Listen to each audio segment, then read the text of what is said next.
2021년 3월 18일 목요일 사순절 묵상 시간입니다.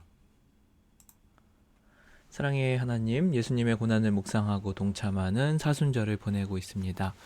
자기 십자가를 지고 주님을 따르는 귀한 훈련의 시간이 되게 하옵소서. 이번 주 종의 금식에도 또한 동참합니다.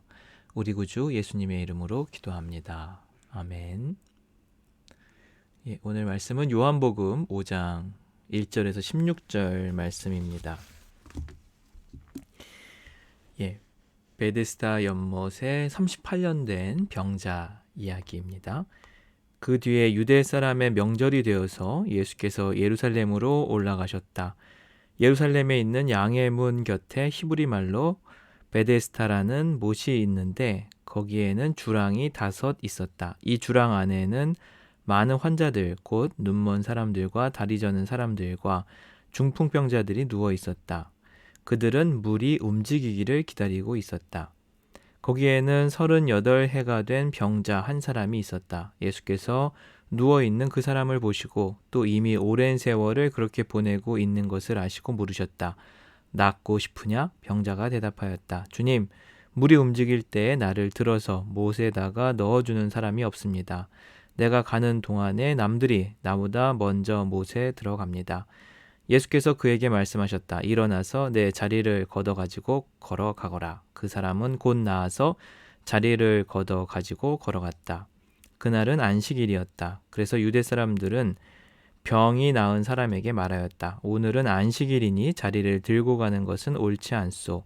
그 사람이 대답하였다. 나를 낫게 해주신 분이 나더러 내 자리를 걷어가지고 가거라 하셨소. 유대 사람들이 물었다. 그대에게 자리를 걷어가지고 걸어가라고 말한 사람이 누구요? 그런데 병 나은 사람은 자기를 고쳐주신 분이 누구인지를 알지 못하였다. 거기에는 사람들이 많이 붐비었고 예수께서는 그곳을 빠져나가셨기 때문이다. 그 뒤에 예수께서 성전에서 그 사람을 만나서 말씀하셨다. 보아라, 내가 말끔히 나았다. 다시는 죄를 짓지 말아라. 그리하여 더 나쁜 일이 너에게 생기지 않도록 하여라. 그 사람은 가서 자기를 낫게 하여 주신 분이 예수라고 유대 사람들에게 말하였다. 그 일로 유대 사람들은 예수께서 안식일에 그러한 일을 하신다고 해서 그를 박해하였다. 아멘.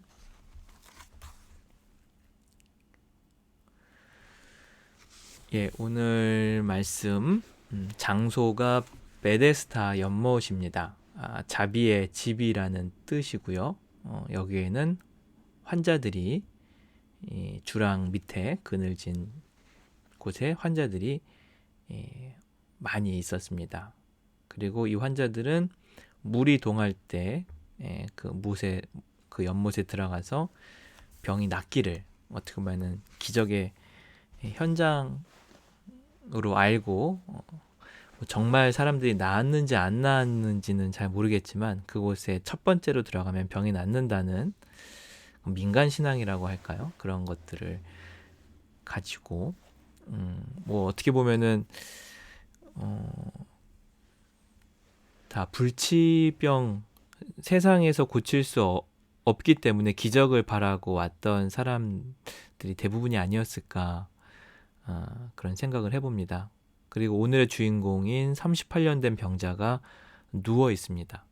움직일 수 없는 상황이죠. 그런데 그런 채로 38년이나 이렇게 고통받으며 살아가고 있었습니다. 그 당시 예수님이 30세였다고 하면 이 사람은 예수님보다 훨씬 더 오랫동안 병으로 고통받았던 사람인 것을 보게 됩니다. 좀 그림을 보면서 이 베데스다 연못이 어떤 곳인가를 잠깐 좀 살펴보겠습니다. 성전 위쪽에 베데스다 연못이 2개가 있는데요. 여기 성전으로 들어가는 양의 문이 있는 곳입니다.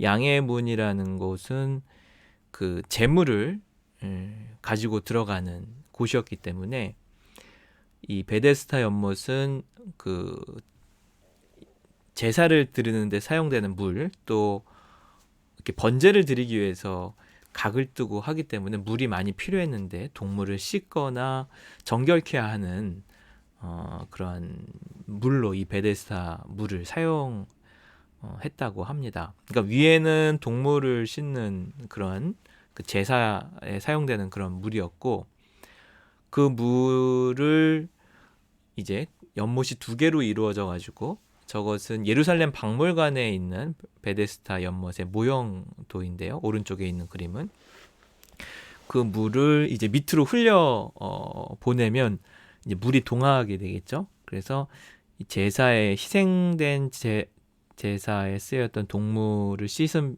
물로 이렇게 닦으면, 그 연못에 들어가면 뭐 치유받는다는 어떤 민간 신앙이 그 당시 있었던 것 같습니다. 그래서 물이 동한다는 것은 위에 있는 물을 밑으로 흘려보낼 때 이렇게 물이 움직이게 되겠죠. 그때 처음으로 가려고 사람들이 소망을 했던 것 같습니다.